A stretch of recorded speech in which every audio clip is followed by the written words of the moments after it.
ইউসুফ আলাইহিস সালামের চেহারা সুন্দর, গোলাম বানায়া বিক্রয় করবে, সকলের কেনার মতো অ্যাবিলিটি নাই। কে কিনছে? মিশরের খাদ্যমন্ত্রী কিনা নিয়ে গেছে। খাদ্যমন্ত্রীর ঘরে ইউসুফ আলাইহিস সালাম যতই কৈশোরে পদার্পণ করতেছে, যৌবনে পদার্পণ করতেছে, চেহারার সৌন্দর্য আরো বাড়তেছে। কত সুন্দর চেহারা! এই চেহারায় আকৃষ্ট হয়ে গেল মিশরের খাদ্যমন্ত্রীর স্ত্রী। ইউসুফ আলাইহিস সালাতু ওয়াস সালামকে কুপ্রস্তাব দিল, উনি রাজি হয় নাই। ওই মহিলা চক্রান্ত করে ইউসুফ আলাইহিস সালামকে জেলে পাঠায়া দিছে। কেমন সুন্দর ছিল ইউসুফ আলাইহিস সালামের চেহারা! মানুষেরা, মেয়েরা বলা বলি করতেছে, দেখ এত সম্ভ্রান্ত ব্যক্তির স্ত্রী, সে তার ঘরের কাজের লোক, গোলাম তো ছিল তখন। কয় যে এর প্রেমে আসক্ত হইয়া কি করছে, দেখ লজ্জার ব্যাপার। সবার জবাব তো আর একসাথে দেওয়া সম্ভব না, এখন তো ডিজিটাল জামানা। কেউ আমারে কিছু কইলে ফেসবুকে স্ট্যাটাস দিলে সবাই জবাব পেয়ে গেল। জুলাইখা সব মহিলাদেরকে দাওয়াত দিছে, দাওয়াত দিয়া বলতেছে সবাই বসো, দস্তরখান রেডি, খাবার রেডি, সবার হাতে এক একটা ফল আর এক একটা ছুরি। বলতেছে তোমাদেরকে যখন বলবো তখন তোমরা ছুরি দিয়া ফল কাটা শুরু করবা। এইবার সবাই প্রস্তুত। ইউসুফ আলাইহিস সালামকে তাদের সামনে আনা হলো। সবাই ইউসুফ আলাইহিস সালামের দিকে তাকায় আছে। এইবার জুলাইখা নির্দেশ দিছে, তোমাদের হাতের ছুরি দিয়া ফল কাটতে শুরু করো।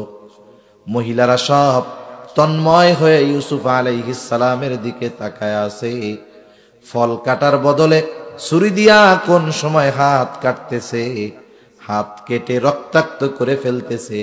ওই সৌন্দর্যের দিকে তাকায়া এতটা তন্ময় হয়েছে যে কেউ হাত কাটতেছে কিন্তু টের পাইতেছে না। ইয়া আইয়ুহাল্লাযীনা আমানু লা তাত্তাখিযুল ইয়াহুদা ওয়ান নাসারা আউলিয়া বা'দুহুম আউলিয়াউ বা'দ। আল্লাহ তাআলা বলেন, ইয়া আইয়ুহাল্লাযীনা আমানু, হে ঈমানদারেরা, লা তাত্তাখিযুল ইয়াহুদা ওয়ান নাসারা আউলিয়া, তোমরা ইহুদি নাসারাদেরকে বন্ধুরূপে গ্রহণ করো না। কেন করবা না? বা'দুহুম আউলিয়াউ বা'দ, কারণ তারা পরস্পর পরস্পরের বন্ধু। এই জন্য তাকায় দেখেন, যখন ইহুদিরা মুসলমানদের উপরে আক্রমণ করেছে, সর্বপ্রথম তাদেরকে সাপোর্ট দিয়েছে আমেরিকা। শুধু তাই না, ওই আমেরিকা এই ঘোষণা দিয়েছে, ইসরায়েলকে রক্ষা করার জন্য যত কিছু করার দরকার সব কিছু তারা করার জন্য তৈরি। কেউ যদি ইতিহাস জানেন তাহলে জানবেন, ইহুদি এবং খ্রিস্টানদের মধ্যে কিন্তু চরম দ্বন্দ্ব। কারণ নাসারাদের নবী হযরত ঈসা আলাইহিস সালাতু ওয়াস সালাম, খ্রিস্টানেরা যাকে নবী বলে দাবি করে, ইহুদিরা কিন্তু ঈসা আলাইহিস সালাতু ওয়াস সালামকে হত্যার অপচেষ্টা চালিয়েছে। এই জন্য খ্রিস্টান এবং ইহুদিদের মধ্যে চরম দ্বন্দ্ব ছিল। কিন্তু দেখেন, যতই দ্বন্দ্ব থাক, মুসলমানদের বিরুদ্ধে এদের কোনো দ্বন্দ্ব নাই, বরং কাঁধে কাঁধ মিলিয়ে মুসলিম নিধনে এরা নিজেরা নিজেদেরকে সাহায্য করেই চলেছে। এরা একে অপরের বন্ধু। মুসলমানরা এদেরকে বন্ধুরূপে গ্রহণ করবে না, এ নির্দেশ দিচ্ছেন কে? কারণ মনে রাখতে হবে, প্রত্যেকটা জিনিসের একটা প্রভাব আছে। প্রভাব, লোহা এমন এক ধাতু, লোহা মজবুত শক্ত অনেক, কিন্তু লোহার কিন্তু আর একটা লোহাকে আকর্ষণ করার মতো কোনো ক্ষমতা নাই। চুম্বক একটা ধাতু, লোহার চাইতে চুম্বক কিন্তু বেশি শক্ত না, কিন্তু চুম্বকের মধ্যে একটা গুণ আছে, সেটা হলো সে আর একটা লোহাকে আকর্ষণ করতে পারে। লোহা শক্তিশালী, কিন্তু এই যোগ্যতা এর মধ্যে নাই। কিন্তু কোন লোহা যদি দীর্ঘ সময় চুম্বকের সাথে লাগায় রাখা হয়, ওই লোহাটাও একটা সময় চুম্বকের থেকে কিছু গুণ অর্জন করে। দেখা যায় ওই লোহাটাও আর একটা লোহাকে আকর্ষণ করার যোগ্যতা অর্জন করে। এটা হলো সোহবতের কারণে হয়, একসাথে থাকার কারণে হয়। যখন কোন মুসলমান একজন ইহুদি একজন নাসারাকে বন্ধুরূপে গ্রহণ করবে, একসাথে থাকবে, চলবে, বন্ধুত্ব করবে, এমনি প্রয়োজন সে ভিন্ন কথা। ইহুদি দোকানদার, খ্রিস্টান দোকানদার, আপনি যায় তার থেকে মাল জিনিস কিনলেন, টাকা দিয়ে কোনো অসুবিধা নাই। অমুসলিমের দোকান থেকে কিনলেন, অসুবিধা নাই। তবে কথায় কথা যেহেতু আসলো, খবরদার, এখন থেকে যারা মিষ্টি বানায় অমুসলিম, এদের দোকানের মিষ্টি কিন্তু খাওয়া যাবে না। কেন বলেন হুজুর খাওয়া যাবে না, জায়েজ নাই? আমি বলি জায়েজ অনেক কিছুই আছে, সব জায়েজ আমল করা যায় না। একজন থুতু ফেলছে, থুতু, থুতু বুঝেন তো? আপনাদের এদিক কি বলে? থুতুই তো কয়। এখন স্যাপ বা থুতু যা বলেন বলেন, মনে করেন একজন এই জায়গায় স্যাপ ফালাইছে, জায়গাটা পরিষ্কার, টিস্যু দিয়া ধুয়া টুয়া দিছি, স্যাপ ফালাইছে। সে যে স্যাপ ফালাইছে ওরে যদি কই যে স্যাপটা তো ফালাই দিলেন, এখন চাইটা খান, এই স্যাপ যদি খায়, স্যাপ কিন্তু হারাম না। তাইলে হারাম যেহেতু না, এটা খাইলে গুনাহ হবে বলেন? তার মানে কেউ যদি খায়, এটা খাওয়া জায়েজ আছে। এখন বলেন তো, এই জায়েজ কাম আপনাদের কাউরে যদি ডাক দেই যে একজন এদিকে আসেন, এই জায়গায় স্যাপ ফালান, স্যাপ ফালাইলেন, এখন বললাম এই যে পকেট থেকে 1000 টাকার নোট, এটা খালি চাটা দিয়ে আবার খাইবেন, আপনারা কি বলবেন? হুজুর আপনারে 10,000 টাকা দিব, আপনি খান। আমারে 10,000 দিলেও তো আমি এই জায়েজ কাজ করব না। আর আপনি যখন কইবেন হুজুর আমারে আপনি 1000 টাকা দিয়ে এই কাম করাইতে চান, তাহলে দেখেন সব জায়েজ কাজ করা যায় না। অমুসলিমের দোকান থেকে মিষ্টি কিনা খাবেন, এটা জায়েজ আছে, কিন্তু মানুষের কিছু গায়রাত আছে, রুচিশীলতার বিষয় আছে। এজন্য আমি আমার ব্যক্তিগতভাবে অমুসলিম, আমি কোন ধর্মকে টার্গেট করে বলতেছি না, কারা হবে এটা আপনারা এমনি বুঝবেন। অমুসলিমদের দোকান থেকে আমি কখনো মিষ্টি টিষ্টি এসব খাই না, এটা আমার ব্যক্তিগত রুচিতে বাদে। কিন্তু যখন ফেসবুকের মধ্যে দেখলাম যে এই মাসে মোল্লাদের 20 লিটার গোমূত্র খাওয়াই দিছি, তারা নিজেরা ফেসবুকে পোস্ট দিছে, আপনারা দেখছেন কেউ এই ছবিটা? দেখছেন? নিজেরাই পোস্ট দিছে যে আমরা এই মাসে 20 লিটার গরুর মুত খাওয়াইছি। হায় হায়, সাথে সাথে নাকি গোবরও কিছু খাওয়াইছে। তা এই ধারা তারা অব্যাহত রাখতে বলছে আমাদেরকে খাওয়ানোর জন্য। এখন বলেন, ওরা যেহেতু এই কাজ করে, আগে শুনতাম, এখন ওরা আত্মস্বীকৃতি দিল যে হ্যাঁ আমরা এই কাজ করি, ঠিক না? এখন বলেন তো, এই নাপাক খাওয়া আমাদের জন্য ঠিক হবে? এখন আমরা তো এ বিষয়ে পরিপূর্ণ, আগে সংশয় সন্দেহ ছিল, এখন নিশ্চিত হইলাম যে ওরা এই কাজ করে। তাহলে ওই ধরনের খাবার খাওয়ার দ্বারা ঈমান দুর্বল হবে। আগে ছিল রুচির বিষয়, এখন হয়ে গেছে ঈমানি গায়রতের বিষয়, ঠিক কিনা? আবার দেখবেন অনেক সময় দোকানদার মুসলমান মিষ্টি বানায় অমুসলিমরে দিয়া। আমি এই দোকানগুলো মিষ্টি কিনতে গেলে জানাশোনা আছে কয়েকটা, আমি আগে দেখি যে আসলে মিষ্টি বানায় যে আল্লাহর বান্দা, সে কে? মুসলমান মালিক হইলেই হবে না, কম পয়সায় যখন কারিগর পায় ওদেরকে দিয়া বানাবে। এজন্য খোঁজ নেই যে যে বিক্রি করতেছে দোকান যার মুসলিম, কারিগর মুসলিম কিনা, এরপরে দেখা মিষ্টি কিনি। কমপক্ষে ও যা খাওয়াক খাওয়াক, ময়লা টয়লা, সোয়াবিন পাম অয়েল খাওয়াবে, গরুর মূত্র আর খাওয়াবে না। কোন কথার থেকে গেলাম? সব জায়েজ কাজ করা যায় না। সেই জন্য আপনি তাদের দোকান থেকে কিনবেন, কোনো অসুবিধা নাই, সদাই পাতি করবেন, অসুবিধা নাই, কিন্তু তার সাথে বন্ধুত্বের সম্পর্ক হতে পারবে না। লোহা যেমন চুম্বকের সাথে থাকার কারণে চুম্বকের কিছু বিষয় তার মধ্যে চলে আসে, কেউ যদি ইহুদি নাসারাদের সাথে ওই ধরনের সম্পর্ক করে, ইহুদি নাসারাদের কালচার তার মধ্যেও চলে আসে। সেজন্য আল্লাহ রাব্বুল আলামিন জানায় দেয়, এই অভিশপ্তদের সাথে বন্ধুত্ব করবা না। এরা কেমন অভিশপ্ত? ইহুদিরা কেন অভিশপ্ত? তারা অভিশপ্ত হওয়ার কারণ কি? কোরআনুল কারীমের মধ্যে অনেক কারণ পাওয়া যায় তারা অভিশপ্ত। এক নম্বর অন্যতম কারণ, এই জাতি ছিল সর্বোচ্চ অকৃতজ্ঞ এক জাতি, নাশকরগুজার জাতি। অকৃতজ্ঞ কাকে বলে? যে আল্লাহ তাআলার নেয়ামত পাওয়ার পর নেয়ামতের শুকরিয়া আদায় করে না, ওকেই বলা হয় অকৃতজ্ঞ। পবিত্র কোরআনুল কারীমের সর্ববৃহৎ সূরা, এই সূরার নাম কি বলেন তো? বাকারা, গাভীর সূরা।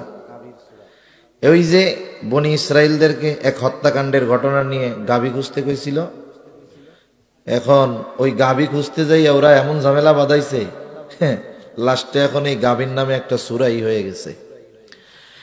এই সূরা বাকারার মধ্যে আল্লাহ তাআলা বনি ইসরাইলদেরকে প্রদত্ত ধারাবাহিক প্রায় 40টার উপরে নেয়ামতের কথা আল্লাহ তাআলা বর্ণনা করছেন। হাকিমুল উম্মাত আশরাফ আলী থানবী রহমাতুল্লাহি আলাইহি, আশরাফ আলী থানবী রহমাতুল্লাহি আলাইহির একটা তাফসির আছে, তাফসিরে বয়ানুল কোরআন। তাফসিরে বয়ানুল কোরআনের মধ্যে আশরাফ আলী থানবী রহমাতুল্লাহি আলাইহি একেবারে নাম্বার উল্লেখ করে করে করে করে লিখে দিয়েছেন যে এতগুলো নেয়ামত দিছে ধারাবাহিকভাবে। আফসোসের ব্যাপার হলো প্রত্যেকটা নেয়ামতের বিপরীতে ওদের অকৃতজ্ঞতা প্রকাশ পাইছে। আল্লাহ রাব্বুল আলামিন ওদেরকে নেয়ামত দিয়েছে আর ওরা সর্বোচ্চ অকৃতজ্ঞতার পরিচয় দিয়েছে। কত কত নেয়ামত আল্লাহ তাআলা বনি ইসরাইলদেরকে দিয়েছেন, অগণিত নেয়ামত দিয়েছেন। হযরত মূসা আলাইহিস সালাতু ওয়াস সালামকে যখন আল্লাহ তাআলা বললেন, ও পয়গম্বর মূসা, আপনি বনি ইসরাইলদেরকে নিয়ে মিশর ছেড়ে চলে যান। কোথায় যাবে? আল্লাহ তাআলা চাইলেন বনি ইসরাইলের পূর্ব নিবাস, আদি নিবাস, ওই জেরুজালেমের কর্তৃত্ব আল্লাহ তাদের ফিরায়া দিবে। বনি ইসরাইলদের আদি নিবাস ছিল জেরুজালেম। হযরত ইব্রাহিম আলাইহিস সালামের দ্বিতীয় সন্তান ইসহাক আলাইহিস সালাম, ইসহাক আলাইহিস সালামের সন্তান হলো ইয়াকুব আলাইহিস সালাম। অনেকে আমরা জানি না, অনেকে ভাবে মসজিদুল আকসা নির্মাণ করেছে হলো সুলাইমান আলাইহিস সালাম। না না, উনি এটার সংস্কার করেছে, কিন্তু এই মসজিদুল আকসা এটা নির্মাণ করেছে হযরত ইব্রাহিম আলাইহিস সালাম। নবীরা যেই জায়গায় যায় আগে সেই জায়গায় মসজিদ বানায়। আল্লাহ তাআলা যখন আদম আলাইহিস সালাম রে দুনিয়ায় পাঠাইছেন, উনি প্রথম নিজের ঘর না বানাইয়া আগে বানাইছেন আল্লাহর ঘরে, ইবাদতের ঘর। আল্লাহ তাআলা কোরআনুল কারীমের মধ্যে বলেন, ইন্না আউওয়ালা বাইতিন ওয়াদিআ লিন-নাসি লাল্লাযী বিবাক্কাতা মুবারাকান ওয়া হুদাল লিল-আলামিন। আল্লাহ তাআলা বলেন, ইন্না আউওয়ালা বাইতিন ওয়াদিআ লিন-নাস, মানুষের জন্য সর্বপ্রথম যেই ঘর বানানো হয়েছে, উদিআ লিন-নাস লাল্লাযী বিবাক্কাতা, সেটা বাক্কা, বাক্কায় অবস্থিত, মক্কা, এই ঘর আল্লাহর ঘর। বিবাক্কাতা মুবারাকান ওয়া হুদাল লিল-আলামিন, এই ঘরটা হলো বরকতময় ঘর, গোটা বিশ্ব জগতের সকলের হেদায়েতের মূর্ত প্রতীক এই ঘর। আবার ইব্রাহিম আলাইহিস সালাম, ওনার জন্মস্থান ছিল হলো ইরাকের বাবেলে, হিজরত করেছেন জেরুজালেম। রাসূল আকরাম সাল্লাল্লাহু আলাইহি ওয়াসাল্লামকে প্রশ্ন করা হলো, ইয়া রাসূলুল্লাহ, দুনিয়ার মধ্যে সর্বপ্রথম মসজিদ কোনটা? রাসূল আকরাম সাল্লাল্লাহু আলাইহি ওয়াসাল্লাম বলেন, সর্বপ্রথম মসজিদ হলো মসজিদুল হারাম। এরপরে প্রশ্ন করা হইল, এরপরে কোনটা? তিনি বললেন, এরপরে হইল মসজিদুল আকসা। এই মসজিদুল আকসা হলো দ্বিতীয় ঘর। কে নির্মাণ করেছে? এটা নির্মাণ করেছেন হযরত ইব্রাহিম আলাইহিস সালাম। ইব্রাহিম আলাইহিস সালাম এই ঘর নির্মাণ করছে। হিজরত করে আসছেন ফিলিস্তিন, ওইখানে ওনার ইসমাইল আলাইহিস সালামের বংশধর হইছে হলো বাইতুল্লাহ মক্কায়। ইসমাইল আলাইহিস সালামের পরে আর কোনো নবী নাই, একবারে শেষ নবী মুহাম্মদুর রাসূলুল্লাহ সাল্লাল্লাহু আলাইহি ওয়াসাল্লাম। আর ইসহাক আলাইহিস সালাম থেকে নিয়ে ধারাবাহিকভাবে নবী। ইসহাক আলাইহিস সালামের ছেলের নাম ইয়াকুব আলাইহিস সালাম। ইয়াকুব আলাইহিস সালামের আরেক নাম ছিল ইসরাইল। ইয়াকুব আলাইহিস সালামের ছেলে ছিল 12 জন। কয়জন? 12 জন। এই 12 জনের মধ্যে একটা ছেলের নাম ছিল ইয়াহুদা অথবা ইয়াহুজা। উনি বড় সন্তান অথবা চতুর্থ সন্তান। এই সন্তানের নাম অনুসারে ইয়াহুদি গোত্র এটা প্রসিদ্ধ হয়েছে বেশি। মুসা আলাইহিস সালামের মাধ্যমে ইয়াহুদি ধর্ম বিশ্বব্যাপী বেশি প্রসিদ্ধি লাভ করছে। ইয়াকুব আলাইহিস সালামের আরেক সন্তানের নাম ইউসুফ আলাইহিস সালাম। ইউসুফ আলাইহিস সালামের ঘটনা আপনাদের জানা আছে।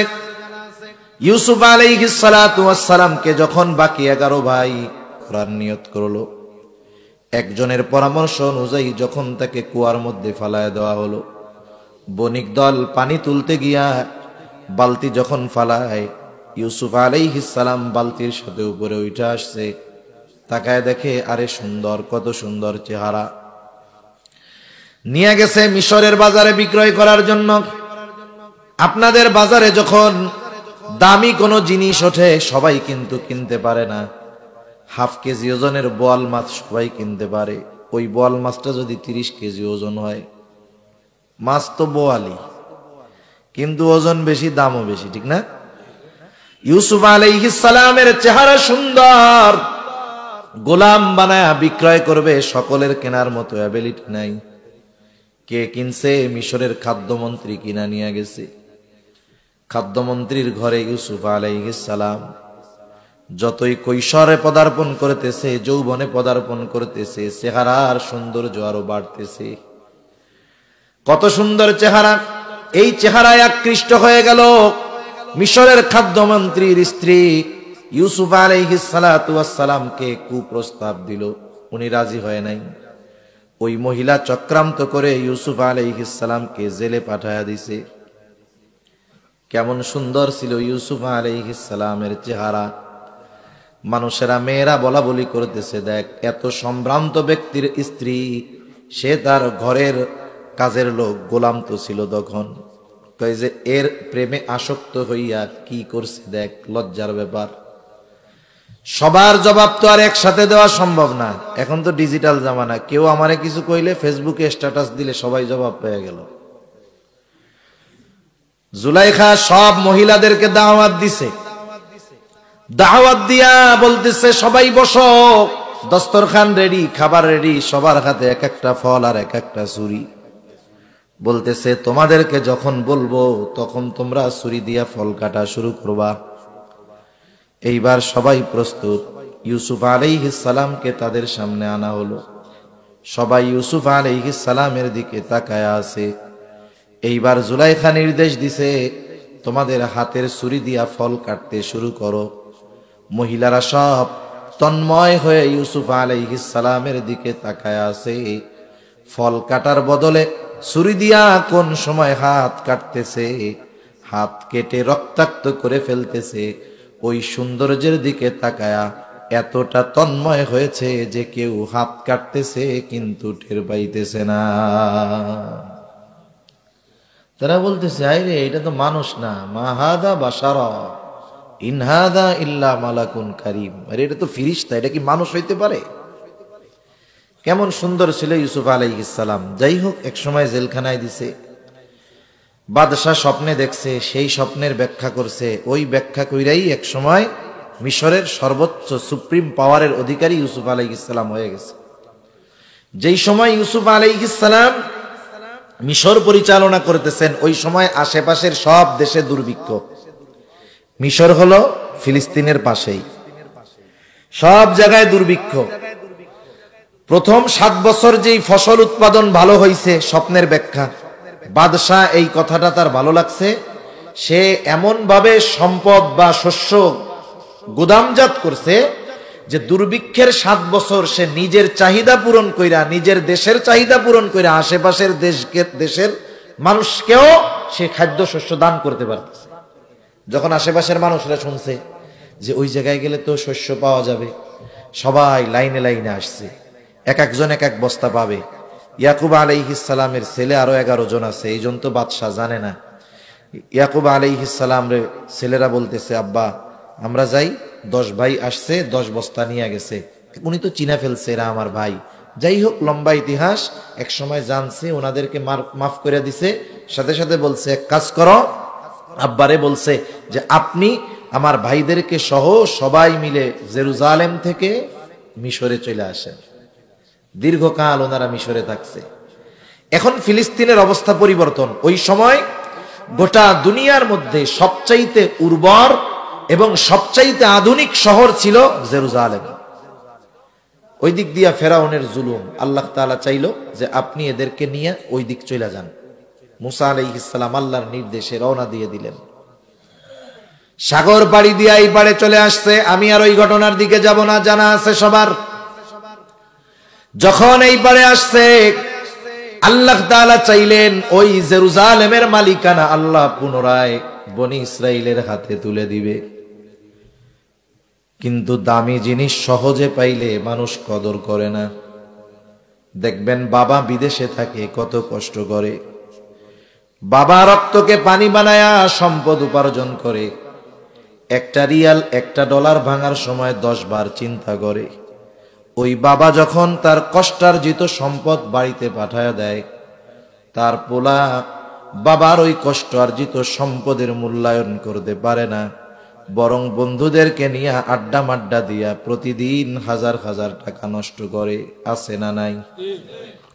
দামি জিনিস সহজে পাইলে মানুষ কদর করে না।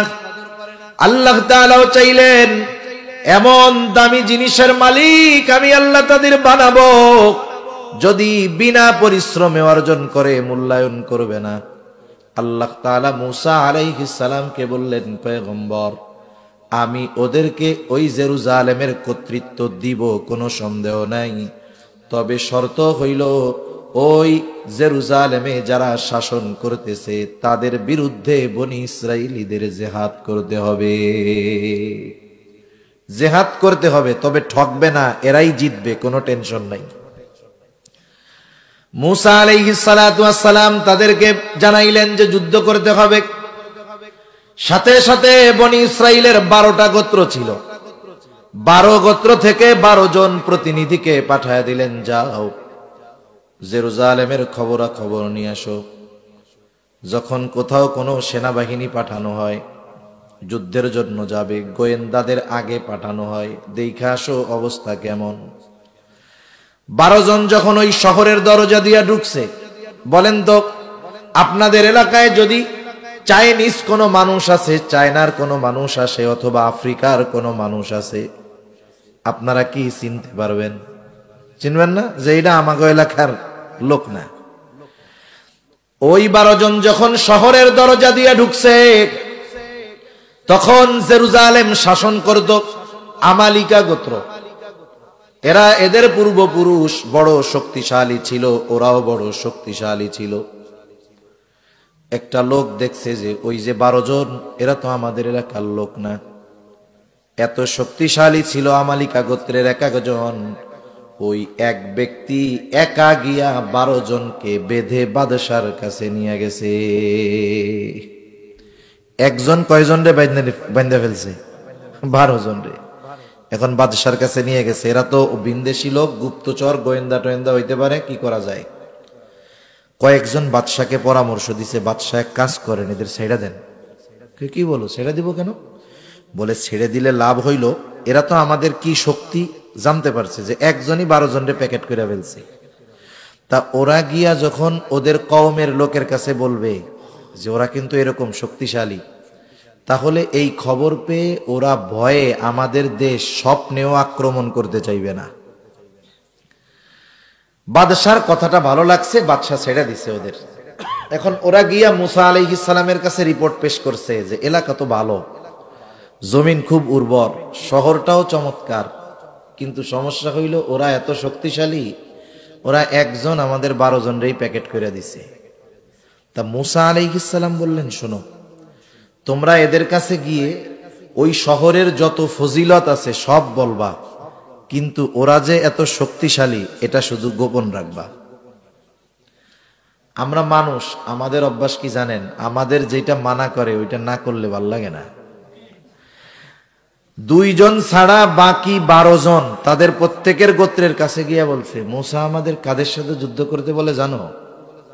একজনেই কিন্তু 12 জনের প্যাকেট করে দিছে। এমনিই তো ও জাতি যুদ্ধ করতে রাজি না, যখন শুনছে এত শক্তিশালী কয় এই যে বসলাম মরবো তবু যুদ্ধ করব না। মুসা আলাইহিস সালাম টেনশনে পড়ে গেছে, কি করা যায়? অনেক সময় আছে না, আপনি একজনের একটা কথা বললেন কিন্তু সে শুনে না, তখন আপনি কি করেন? এই দেখ আমি তোরে কত ভালোবাসি, আমি তোরে ওই দিন এইটা কিনা দিছিলাম, ওই বিপদে পড়ছিলি তোরে বাঁচাই দিছিলাম, এই উপকার তোর করছিলাম, তুই আজকে আমার এই কাজটা কইরা দে।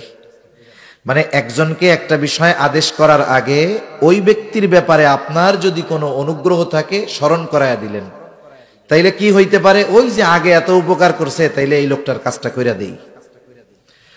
মুসা আলাইহিস সালাম তাদেরকে জিহাদের নির্দেশ দেওয়ার আগে আল্লাহ প্রদত্ত যেই নেয়ামতগুলা তারা পেয়েছে সেগুলোর কথা স্মরণ করায়া দেয়। সেই কথাই আল্লাহ তাআলা বলেন, وَإِذْ قَالَ مُوسَى لِقَوْمِهِ يَا قَوْمِ اذْكُرُوا نِعْمَةَ اللَّهِ عَلَيْكُمْ إِذْ جَعَلَ فِيكُمْ أَنْبِيَاءَ وَجَعَلَكُمْ مُلُوكًا وَآتَاكُمْ مَا لَمْ يُؤْتِ أَحَدًا مِنَ الْعَالَمِينَ। আল্লাহ তাআলা বলেন, মুসা আলাইহিস সালাতু ওয়াস সালাম তার সম্প্রদায়কে বলতেছে, ওয়া ইয ক্বালা মুসা লিকাওমিহি ইয়া কওমি যকুরু নি'মাতাল্লাহি আলাইকুম, হে আমার সম্প্রদায় ওই নেয়ামতগুলোর কথা স্মরণ করো যেগুলো আল্লাহ তাআলা তোমাদেরকে দান করেছে। কি নেয়ামত দিয়েছে? আল্লাহ তাআলা বলেন, ইয জাআলা ফীকুম আম্বিয়া, যিনি তোমাদের মধ্য থেকে অনেক নবী প্রেরণ করেছে। রাসূলুল্লাহ সাল্লাল্লাহু আলাইহি ওয়াসাল্লাম বলেন, বনি ইসরাইল কখনো নবী শূন্য হয় নাই। যখনই তাদের মধ্য থেকে একজন নবী পরপারে চলে গেছে, একজন নবী যখন ইন্তেকাল করেছে, আল্লাহ তাআলা আরেকজনকে নবুয়ত দিয়ে ওই শূন্য স্থান আল্লাহ পূরণ করে দিয়েছে। একেবারে ঈসা আলাইহিস সালাম পর্যন্ত বনি ইসরাইল কখনো নবী শূন্য হয় নাই। বলেন তো, আপনাদের এলাকায় বিভিন্ন বংশ গোত্র আছে নাকি? কি কি বংশ গোত্র আছে আপনাদের? দু একটা নাম বলেন। চৌধুরী, শেখ, তালুকদার, সরকার, একটা বংশ আছে না? ঘুম আসতেছে নাকি আপনাদের? তাকবীর দেন, নারায়ে তাকবীর। আমি তো আবার গরম দিয়ে কথা কইতে পারি না, এই শীতের রাত্রে গরম না দিলে হয় নাকি? কিন্তু ঠান্ডা মাথায় যা বলতেছি বুঝতেছেন তো? শীত কি বেশি লাগতেছে? বেশি লাগলেই তো ভালো হইতো, তাড়াতাড়ি যাওয়া যাইতো। এখন মনে করেন তালুকদার গোত্রে 20 জন বিসিএস ক্যাডার আছে। বিসিএস ক্যাডার বুঝেন তো? কয়েকজন আছে সচিবালয়ে, কয়েকজন আছে প্রশাসনে, কয়েকজন আছে পুলিশে, আবার কয়েকজন আছে মনে করেন যে অন্যান্য জায়গায়। বলেন তো, কোন বংশে যদি 20 জন বিসিএস ক্যাডার থাকে, ওই বংশের হেডামটা কি? কিছু কইলেই কইছি ন, তালুকদার বংশের বলা 20টা কিন্তু বিসিএস ক্যাডার। নেয়ামত মনে করে কি করে না? নেয়ামত মনে করে না যে আমরা আমাদের বংশে এতগুলো বিসিএস ক্যাডার আছে। কেউ যদি জিজ্ঞাসা করে যে তোমার বাড়ি কোথায়, তাই চিনেন নাই? ওই যে ওই গ্রামে বাড়ি, যেই গ্রামের তালুকদার বংশে 20টা বিসিএস ক্যাডার আছে। গ্রামের নাম বলার আগে বলে যে ওই বংশের পোলা আমি। দুনিয়ার মানুষ যদি তাদের বংশে দুনিয়াবি উচ্চ শিক্ষিত সম্মানিত ব্যক্তি থাকে, গর্ব মনে করে নিজেকে, নিজে না হইলেও নিজের বংশের লোক। বলেন তো, যেই বংশে ধারাবাহিকতার ক্রমান্বয়ে নবী আসছে, তাইলে এটা কত বড় নেয়ামত, কত বড় সৌভাগ্যের ব্যাপার। মুসা আলাইহিস সালাম সেই কথাই বলেন যে আল্লাহ তাআলা তোমাদের বংশে নবী পাঠিয়েছেন, আর আমার আপনার নবী বলেন বনি ইসরাইল কখনো নবী শূন্য হয় নাই। কত বড় পরলৌকিক নিয়ামত! আল্লাহ তাআলা শুধু যে পরলৌকিক নিয়ামত দিয়েছেন তা নয়, আল্লাহ তাআলা বলেন ওয়াজআলাকুম মুলুকা, সাথে সাথে আল্লাহ তাআলা তোমাদের দুনিয়ার বাদশাহী দান করছে। সুলাইমান আলাইহিস সালামকে বাদশাহী দান করেছে। কেমন বাদশাহী?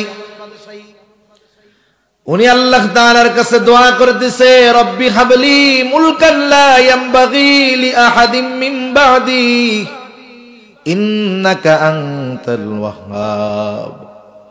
ও আল্লাহ, আমাকে আপনি এমন রাজত্ব দান করেন যা আমার পরে আর কাউরে দিবেন না।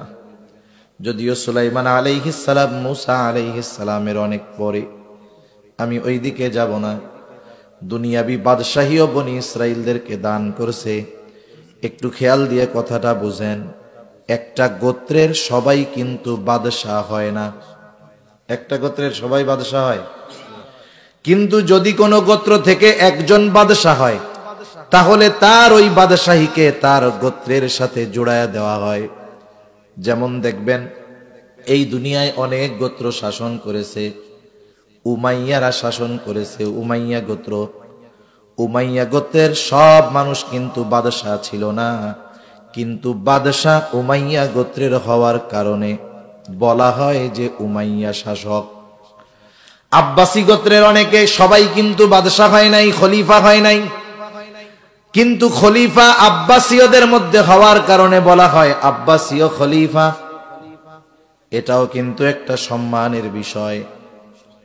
আল্লাহ তাআলা এই দুনিয়াবি নেয়ামত তাদেরকে দান করেছে। সাথে সাথে মুসা আলাইহিস সালাম স্মরণ করায়া দিয়া বলেন ওয়া আতাকুম মা লাম ইউতি আহাদাম মিনাল আলামিন।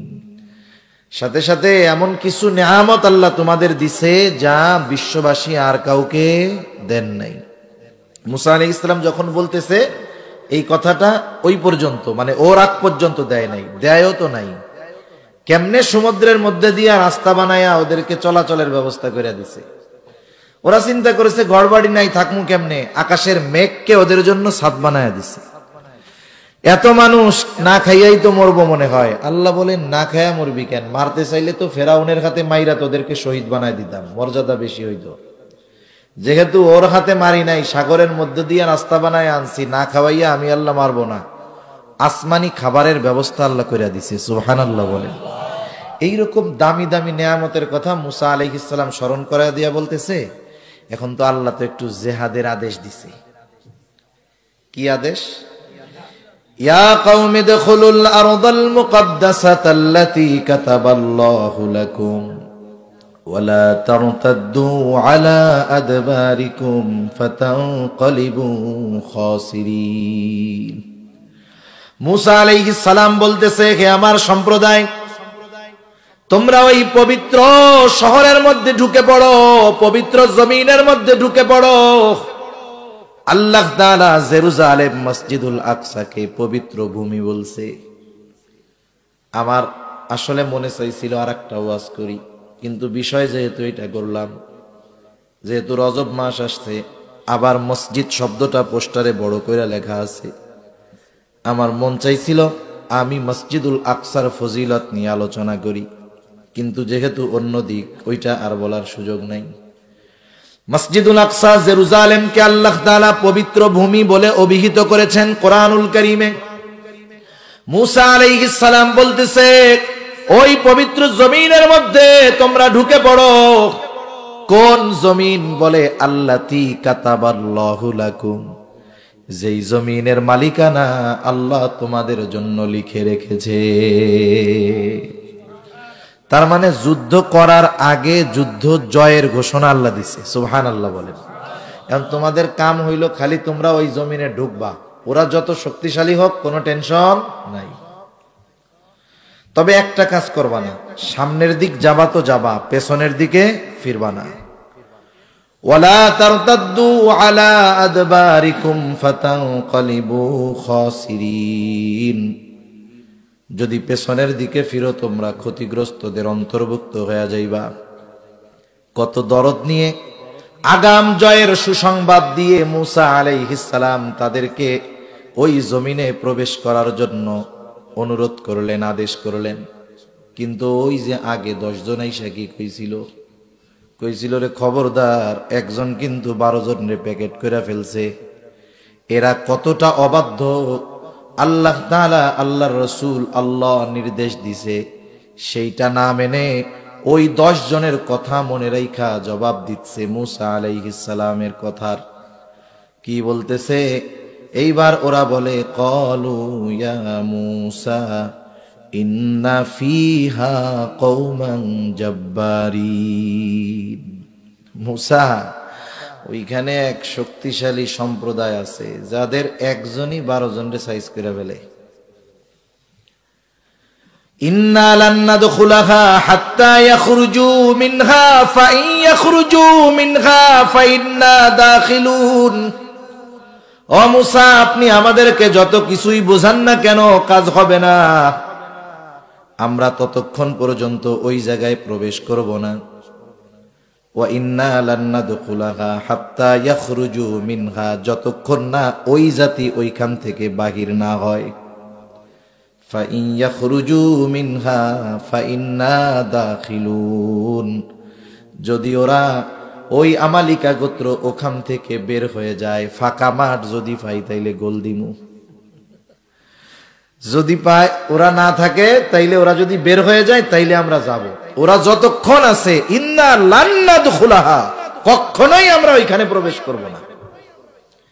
এখন বলেন, আপনি একজন রে এত আবেগ নিয়ে, দরদ নিয়ে, মোহব্বত নিয়ে বললেন যে এই কাজটা করো, ও করলো না, তখন দুঃখ লাগবে না?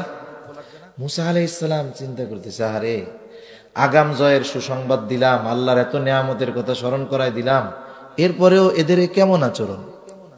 অনেক সময় দেখবেন বাবা ছেলেরে বুঝাইতেছে, কিন্তু ছেলে বুঝে না, রাগের ঠেলায় বাপ কি কয়, ধর তোর যা মন চাইতি করতো যা।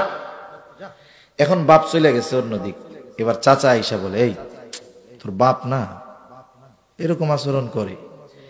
এখন মূসা আলাইহিস সালাম বুঝানো শেষ, কাম হয় নাই। ওই যে পাঠাইছিল 12 জন, কয়জন? 12 জনের মধ্যে 2 জন ছাড়া বাকি 10 জন তো ফাঁস করে দিছে। ওই 2 জন হলো, একজন হলো ইউশা ইবনে নুন, আর একজন হলো কালেব ইবনে ইউফানা। এই 2 আল্লাহর বান্দা, এরা একনিষ্ঠ আল্লাহর বান্দা ছিলেন। পরবর্তীতে ইউশা আলাইহিস সালামকে আল্লাহ নবুয়ত দান করছে। এইবার ওই 2 ব্যক্তি সবাইকে বুঝাইতেছে।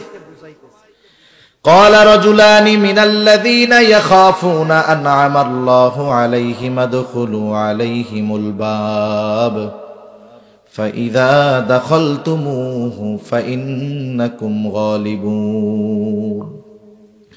যাদের উপরে আল্লাহ তাআলার বিশেষ অনুগ্রহ ছিল, ওই 2 আল্লাহর বান্দা তাদেরকে বলতেছে, তোমরা শহরের নিকট দরজা দিয়ে শহরে প্রবেশ করো, কোনো টেনশন কইরো না।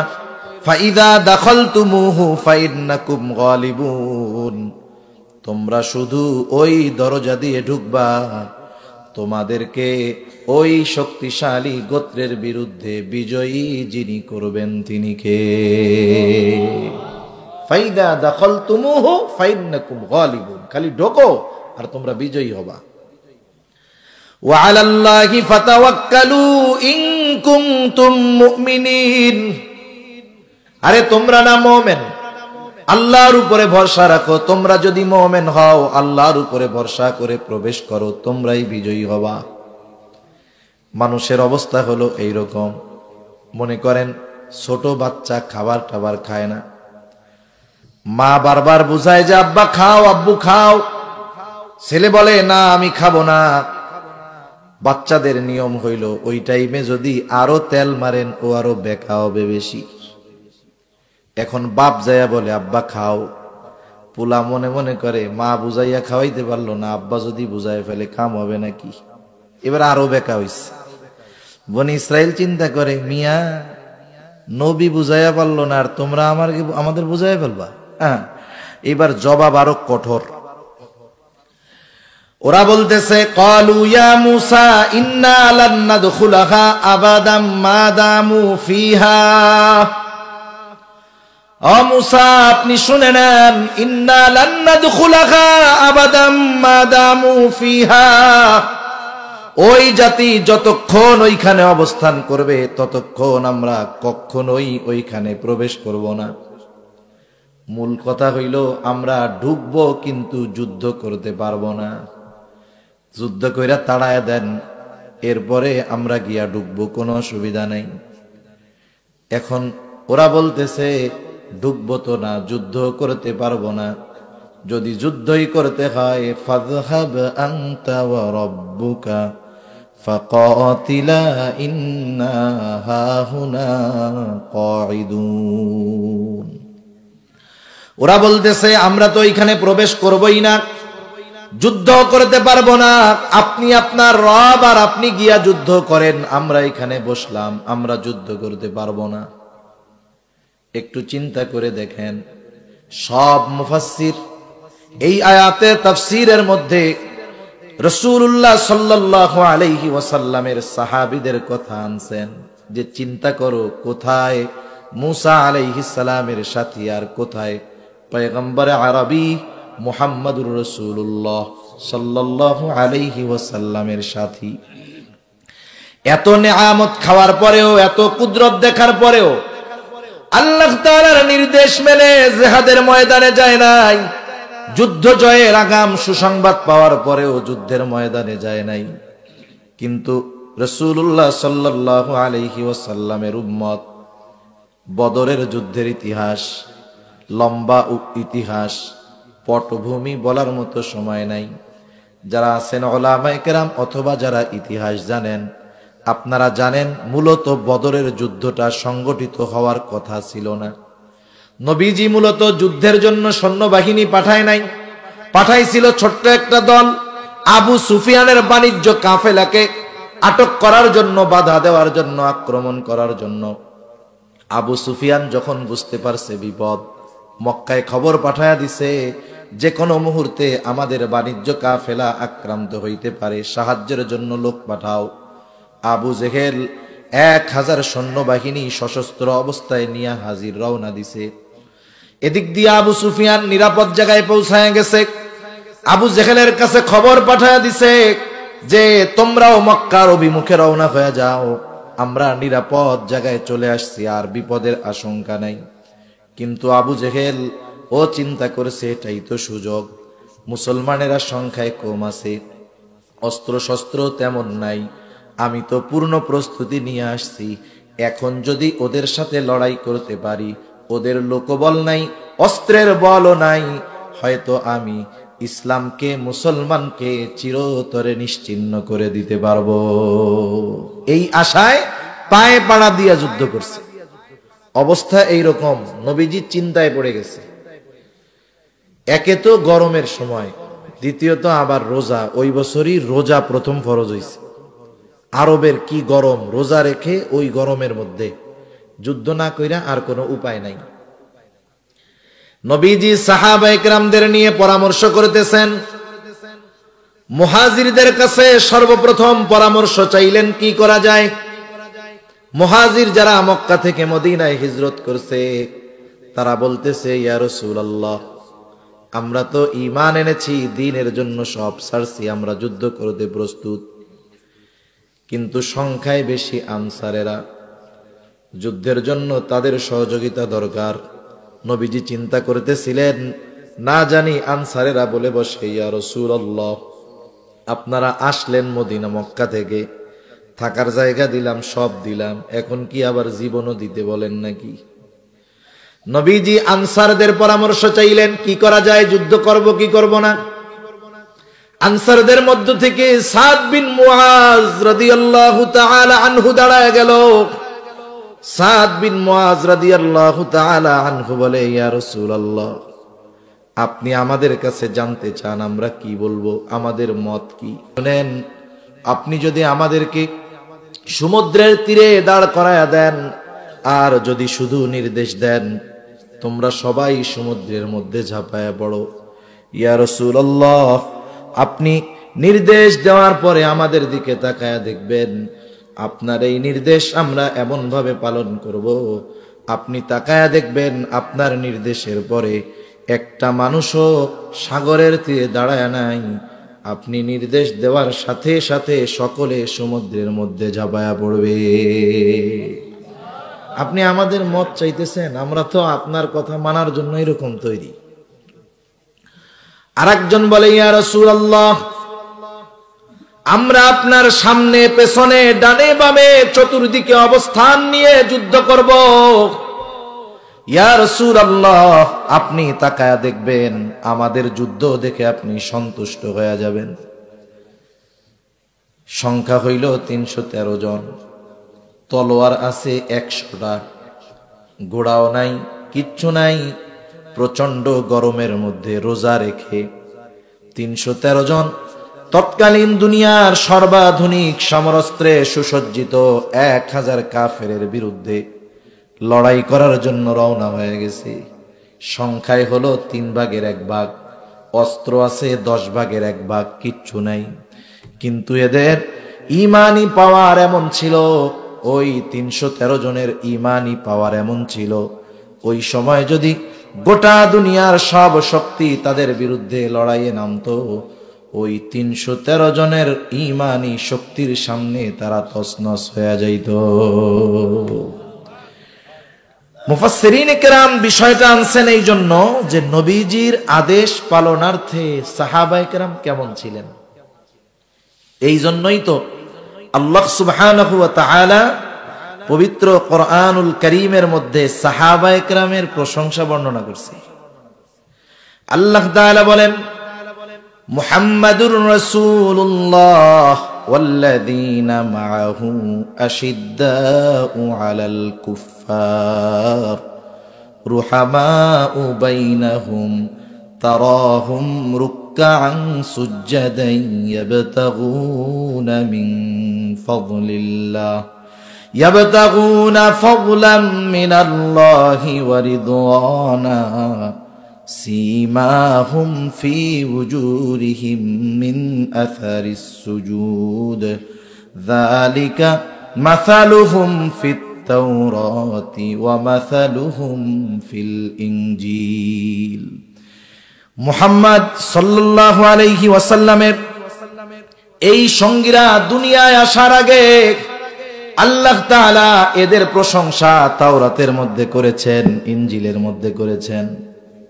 আর আমরা যখন খুলি শুধু বনি ইসরাইলের বদনাম, ঠিক না? আর আল্লাহ তাআলা এই সাহাবায়ে কেরাম এরা দুনিয়ায় আসার হাজার হাজার বছর আগে মুসা আলাইহিস সালামের উপর নাজিল হয়েছে তাওরাত, ঈসা আলাইহিস সালামের উপরে নাজিল হয়েছে ইনজিল। ওই তাওরাত ইনজিলের মধ্যে এই আবু বকর, ওমর, উসমান, আলী রাদিয়াল্লাহু তাআলা আনহুম সহ যত সাহাবায়ে কেরাম আছে সবার প্রশংসা আল্লাহ তাআলা করছে, সুবহানাল্লাহ বলেন। এজন্য পবিত্র কোরআনুল কারীমের ছোট্ট একটা সূরা, সূরা কাউসার, আল্লাহ তাআলা বলেন, ইন্না আ'তাইনাকাল কাউসার, আমি আপনাকে কাউসার দান করেছি। তা কাউসারের তাফসীর আপনারা শুনছেন। কাউসার অর্থ যে শুধু যে হাউজে কাউসার তা না। কাউসারের মূল ব্যাখ্যা মুফাসসিরিনে কেরাম বলেন, কাউসার মানে হলো আমি আপনারে অতি বেশি বেশি দিছি। কাউসারের ব্যাখ্যায় মুফাসসিরিনে কেরাম বলেন, নবীজির সাথী সাহাবী সঙ্গী এরাও কাউসার। কারণ এমন একদল সঙ্গী নবীজিকে আল্লাহ তাআলা দিয়েছে যা গোটা দুনিয়ার কোন পয়গম্বর এমন কোন সঙ্গী সাথী পায় নাই, সুবহানাল্লাহ বলেন। আল্লাহ তাআলা স্বয়ং প্রশংসা করেছেন তাদের উপরে যে আল্লাহ সন্তুষ্ট, এটা আমাদের না জানাইলেও হইতো, কিন্তু আল্লাহ তাআলা জানাইছেন রাদিয়াল্লাহু আনহুম ওয়া রাদু আন। দেখেন, তাদের উপরে যে আল্লাহ সন্তুষ্ট এ কথাটা জানানোর জন্য আগে আল্লাহ বলতেছেন যে আমি আল্লাহ ওদের উপরে আগে সন্তুষ্ট, ওরাও আমার উপরে সন্তুষ্ট। আল্লাহ যে সন্তুষ্ট এই কথা আগে আল্লাহ বলতেছে, এইটা বলতেছে না যে ওরা আমার উপরে রাজি খুশি এই জন্য আমিও ওদের উপরে রাজি খুশি, বরং আল্লাহ বলতেছেন যে আমি ওদের উপরে রাজি খুশি, এটা আগে বলছেন আল্লাহ। তা যাই হোক, ওই দিক গেলে আর এক আলোচনার মধ্যে চলে যাবে। মুসা আলাইহিস সালামের সাথীরা বলতেছে, ফাযহাব আনতা ওয়া রাব্বুকা ফাকাতিলা ইন্না হাহুনা কাঈদুন। মুসা আপনি আর আপনার রব গিয়ে জিহাদ করেন, আমরা এখানে বসলাম, নড়তে চড়তে পারবো না। বলেন তো এই কথা শোনার পরে মুসা আলাইহিস সালামের কষ্ট লাগবে কি লাগবে না?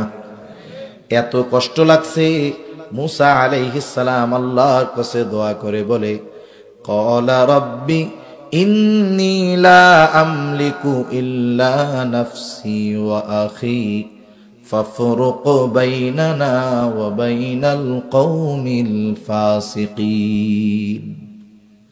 মুসা আলাইহিস সালাম বলতেছে, ও রব, ইন্নী লা আমলিকু ইল্লা নাফসি ওয়া আখি, আমি আমার নিজের উপরে আর আমার ভাইয়ের উপরে ছাড়া আর কারো উপরে আমার নিয়ন্ত্রণ নাই। ওই দুইজনও এদের মধ্যে শামেল, এরা ছাড়া আর কারো উপরে আমার নিয়ন্ত্রণ নাই, ওরা আমার কথা শোনে না, মানে না। সুতরাং আল্লাহ ফাফরুক বাইনানা ওয়া বাইনাল কওমিল ফাসিকিন, আপনি এই ফাসিকদের থেকে আমারে আলাদা করে দেন, এদের সাথে আমি আর থাকতে চাই না। উম্মতের আচরণে নবীজি কত মর্মাহত কষ্ট, যে নবী মুসা আলাইহিস সালাম বলতেছে ওদের থেকে আলাদা করে দেন, আমি আর থাকতে চাই না। আল্লাহ তাআলা মুসা আলাইহিস সালামকে সান্ত্বনা দিলেন, একটা হলো ওদের ওই অপরাধের শাস্তি, দ্বিতীয় ওনার একটু সান্ত্বনা দিচ্ছেন।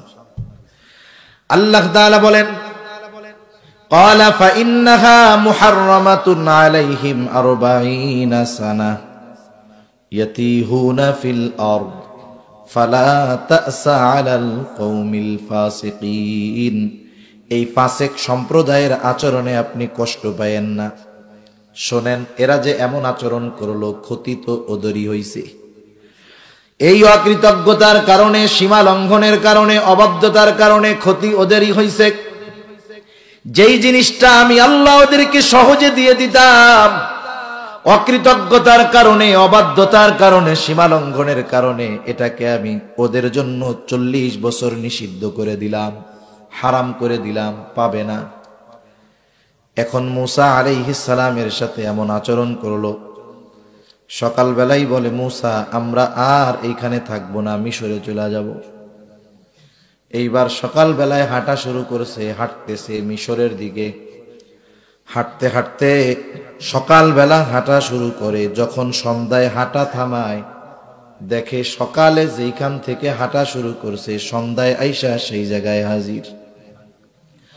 আবার পরের দিন হাঁটা শুরু করেছে, সকাল থেকে সন্ধ্যা পর্যন্ত হাঁটছে, সন্ধ্যার সময় আইসা দেখে আবার সেই জায়গায় হাজির। এইভাবে 1-2 দিন না, পুরা 40টা বছর সারাটা দিন আল্লাহ তাআলা এই বনি ইসরাইলদেরকে শুধু হাঁটানোর উপরে রাখছে। এই 40 বছর তিহ ময়দানের মধ্যে খালি ঘুরছে।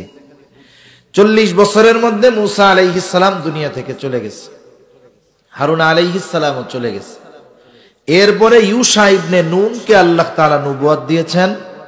ওনার নেতৃত্বে বনি ইসরাইলেরা তওবা করে আমালিকা গোত্রের সাথে যুদ্ধ করছে, আল্লাহ তাআলা তাদেরকে বিজয় দান করছে। এরপরে দীর্ঘকাল ব্যাপী বনি ইসরাইলের উত্থান পতনের ইতিহাস আছে, একবার দৌড়ানি খাইছে আবার আসছে, এভাবে করতে করতে সর্বশেষ খ্রিস্টীয় প্রথম শতাব্দীতে চূড়ান্তভাবে জেরুজালেম থেকে তাদেরকে বাইর করে দেওয়া হয়েছে। একেবারে 2000 বছর প্রায় ওরা জেরুজালেমে মসজিদুল আকসায় ঢুকতে পারে নাই।